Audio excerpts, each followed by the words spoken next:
Good afternoon 8th class. आज शुरू करते हैं हम अपना नेक्स्ट चैप्टर जिसका नाम है चिट्ठियों की अनूठी दुनिया। बच्चों, इस पाठ में बताया गया है कि किस तरह से आज भी जहाँ नेट का युग है, इंटरनेट का युग है, और इस समय भी चिट्ठियों का महत्व बराबर बना हुआ है। आदिकाल से जो एक प्रारूप चला आ रहा था अपने मैसेज, अपने संदेश हस्तांतरण का, वह आज भी चिट्ठियों के रूप में कहीं ना कहीं विद्यमान है। तो देखो, पाठ शुरू करते हैं कि पत्रों की दुनिया बड़ी अजीब गरीब होती है, ठीक है, जिसकी उपयोगिता को हम कम नहीं आंक सकते। कि आप फोन से मैसेज कर लो, आप नेट से मैसेज कर लो, आप कंप्यूटर से मैसेज कर लो, लेकिन वो तो फिर भी इलेक्ट्रॉनिक यानी कि एक मशीनी माध्यम हो जाएगा जो कभी भी मशीन में खराब आने के बाद समाप्त हो सकता है। लेकिन पत्र द्वारा जो मैसेज, जो संदेश हमें मिलता है, वो कभी नष्ट नहीं हो सकता। पत्रों का सब जगह एक सा भाव है। पत्र हमेशा हर कंडीशन में, हर घर में, हर जाति, हर संप्रदाय, हर देश, हर काल, हर परिस्थिति में समान महत्व रखते हैं। देखो बच्चों, पत्रों को बहुत सी भाषाओं में किस किस नाम से पुकारा जाता है वो देखना। पत्र को उर्दू में खत कहते हैं, संस्कृत में पत्र कहते हैं, कन्नड़ में कागध कहते हैं, तेलुगु में उत्तरम और जाबू कहते हैं, लेख कहते हैं, तथा तमिल में कहा जाता है कड़ी।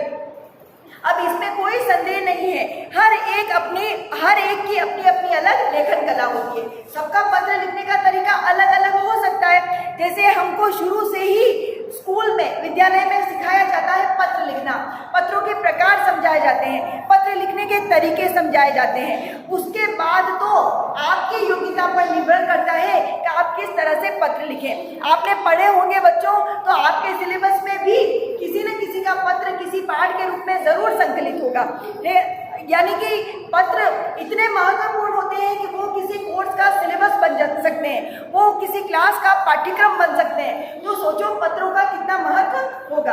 अब पंडित जवाहरलाल नेहरू ने सन 1953 में सही कहा था। देखो, जवाहरलाल नेहरू ने क्या कहा था कि हजारों सालों तक संचार का साधन केवल हर कार्य, यानी कि पहले राजा महाराजा कैसे संदेश पहुंचाते थे, उनके गुप्तचर हुआ करते थे और वो अपने गुप्तचरों के माध्यम से संदेश एक राज्य से दूसरे राज्य में पहुंचाते थे। तो जवाहरलाल नेहरू जी भी यही कह रहे हैं कि हजारों सालों तक तो वो रनर्स रहे मैसेज हस्तांतरण का। उसके बाद पहिए आए, यानी पहियों ने उसका स्थान ले लिया, घोड़ों की जगह पहिए आ गए और पहिए वाली गाड़ी के माध्यम से गुप्तचर इधर से उधर जाया करते थे। और उसके बाद रेलवे का आविष्कार हुआ, तो रेलवे और तार के बाद में तो पत्रों की गति और भी बढ़ गई। तार ने रेलों से भी ज्यादा गति से समाचार पहुंचाने का सिलसिला शुरू किया। अब टेलीफोन, वायरलेस और आगे रेडार दुनिया बदल रहा है। अर्थात नेहरू जी को पता था कि पत्रों का रूप स्वरूप हमेशा बदलता रहा है और बदलता रहेगा, और बिल्कुल ही स्वरूप इसका परिवर्तित हो जाएगा। पिछली शताब्दी में पत्र लेखन ने एक कला का रूप ले लिया था। अब पिछली शताब्दी में क्या हुआ था बच्चों, जैसे आपको पता है कि हमारा भारत अंग्रेजों का गुलाम रहा, तो साहित्य ने उस समय जन जागृति फैलाने का बड़ा काम किया था। और पत्र भी साहित्य की एक विधा है बच्चों। क्यों? क्योंकि इसमें एक क्रांतिकारी दूसरे क्रांतिकारी को कोई सूचना दे रहा है, कोई सलाह दे रहा है, कोई सीख दे रहा है, तो वो किसके माध्यम से देता था? पत्रों के माध्यम से। और वही पत्र जब आज हमको मिलते हैं तो वो एक अमूल्य निधि बन चुके हैं कि किस स्वतंत्रता सेनानी ने क्या किसी को लिखा था। अब जैसे गांधी जी हो गए, नेहरू जी हो गए, तिलक हो गए, तो इन्होंने इतना आपस में पत्राचार किया था कि उनके पत्र आज भी हमें उस समय की परिस्थितियों से अवगत कराते हैं। देखो, भारत में ही नहीं, दुनिया के कई देशों में ये प्रयास चले और विश्व डाक संघ ने भी अपनी ओर से काफी प्रयास किए कि पत्रों का स्वरूप में थोड़ा सा विकास किया जाए। विश्व डाक संघ की ओर से 16 वर्ष से कम आयु वर्ग के बच्चों के लिए पत्र लेखन प्रतियोगिताएं आयोजित करने का सिलसिला सन 1972 से शुरू किया, ताकि क्या है कि पत्र विधा को एक नया रूप, एक नई विकास की गति मिल सके। यह सही है कि खासतौर पर बड़े शहरों और महानगरों में संचार साधनों के तेज विकास तथा अन्य कारणों से पत्रों की आवाजाही प्रभावित हुई है। आप सभी जानते हैं कि पत्र आजकल कम लिखे जाते हैं क्योंकि व्यक्ति के पास समय कम है और समय के साथ इतनी मशीनी सुविधा है कि वो उतने ही कम समय में अपना मैसेज दे सकता है। तो यहाँ पर लेखक यही कह रहे हैं कि ये बात जरूर है कि पत्रों की संख्या लिखने में अब कम हो गई है, लेकिन फिर भी संख्या कम होने से उसका महत्व कम नहीं आंका जा सकता। अगर हम पत्रों के इतिहास की बारीकी की तरफ देखें तो ऐसा कोई नहीं मिलेगा जिसने कभी किसी को पत्र नहीं लिखा हो। यानी कि आप अपने माता पिता से पूछो, दादा दादी से पूछो, नाना नानी से पूछो, तो कहीं ना तो कहीं आपको ऐसा जरूर मिलने को आएगा, सुनने को आएगा कि हम भी पत्र लिखा करते थे एक दूसरे का हालचाल जानने के लिए। एक समय था जब लोग पत्रों का महीनों इंतजार करते थे कि हाँ, उसका अगर कोई विदेश रह रहा है, कोई दूर जगह रह रहा है, तो वो अपने परिवार वालों से कैसे बातचीत करता था? पत्रों के माध्यम से ही बातचीत करता था। कितने संदेशों को आप सहेज कर रख सकते हैं, लेकिन नहीं, आप पत्रों को हमेशा सहेज कर रख सकते हैं। महात्मा गांधी के पास दुनिया भर से तमाम पत्र केवल महात्मा गांधी इंडिया लिखे आते थे। ठीक है, आपको पता है कि महात्मा गांधी के लिए पूरा एड्रेस लिखना भी नहीं आवश्यक था। महात्मा गांधी का सिर्फ नाम ही काफी था उन तक पत्र पहुंचाने के लिए। उनके पास इतने सैकड़ों पत्र आते थे और उन पर सिर्फ लिखा हुआ होता था महात्मा गांधी इंडिया, और देश से ही नहीं विदेश से भी उनको पत्र मिलते थे। और ये एक बहुत अच्छी बात है कि जितने पत्र उनको मिलते थे उन सभी पत्रों का वो जवाब देना कभी नहीं भूले।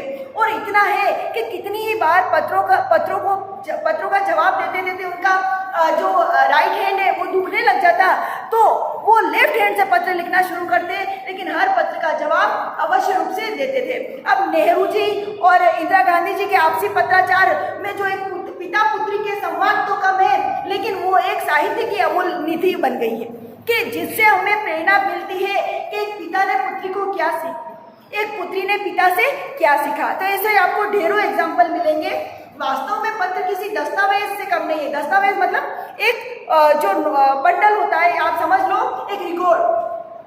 पंत के 200 पत्र बच्चन के नाम, यानी कि जो सुमित्रानंदन पंत जी थे महान कवि, उन्होंने हरिवंश राय बच्चन जी को पत्र लिखे। कितने? 200। वो भी आज संग्रहित है एक संग्रहालय में। निराला के पत्र भी हमेशा संग्रहित रहेंगे। कहा जाता है कि प्रेमचंद खास तौर पर नए लेखकों को बहुत प्रेरक जवाब देते थे, तो नए लेखकों को प्रेरणा देने के लिए भी उन्होंने बहुत सारे पत्र लिखे। पत्र व्यवहार की परंपरा भारत में बहुत पुरानी है, पर इसका असली विकास आज़ादी के बाद ही हुआ है। तमाम सरकारी विभागों की तुलना में सबसे ज़्यादा गुडविल पत्र विभाग की है, डाक विभाग की है। क्यों? क्योंकि यही काम एक ऐसा सरकारी काम है जो बड़ा व्यवस्थित तरीके से किया जाता है। घर घर तक पत्रों की पहुँच है। संचार के तमाम उन्नत साधनों के बाद भी चिट्ठी पत्री की हैसियत बरकरार है, अर्थात चिट्ठी पत्री का महत्व कम नहीं हुआ है। शहरी इलाकों में आलीशान हवेलियां हो या फिर झोपड़पट्टियों में रह रहे लोग, दुर्गम जंगलों से घिरे गांव हो या फिर बर्फबारी के बीच जी रहे पहाड़ियों के लोग, समुद्र तट पर रह रहे मछुआरे हो या फिर रेगिस्तान की ढाणियों में रह रहे लोग, आज भी खतों का ही सबसे अधिक बेसब्री से इंतजार वो लोग करते हैं। एक दो नहीं, करोड़ों लोग खतों और अन्य सेवाओं के लिए रोज भारतीय डाकघरों के दरवाजे तक पहुंचते हैं और इसकी बहुआयामी भूमिका नजर आ रही है। चिट्ठियां बच्चों सिर्फ चिट्ठियां नहीं होती, वो किसी के मन के भाव होते हैं, वो किसी के लिए जीने की आस होती है। इसीलिए पत्रों का महत्व का हम कम नहीं समझ सकते। दूर देहात में लाखों गरीब घरों में चूल्हे मनी ऑर्डर अर्थव्यवस्था से ही चलते हैं। आपको पता है कि किसी बूढ़े माँ बाप का बेटा कहीं बाहर कमाने गया है तो वो मनी ऑर्डर के माध्यम से ही अपने परिवार वालों को पैसे भेजेगा, अपने माता पिता को, अपने पत्नी को पैसे भेजेगा, तभी तो उनका घर चलेगा। तो सोचो कि पत्र कितना महत्व रखते हैं। गाँवों या गरीब बस्तियों में चिट्ठी या मनी ऑर्डर लेकर पहुँचने वाला डाकिया देवदूत यानी कि एक देवता के दूत के रूप में देखा जाता है। तो इस पाठ से हम ये समझे बच्चों कि पत्रों का महत्व इतनी मशीनी परिवर्तन आने के बाद भी कम नहीं आंका जा सकता।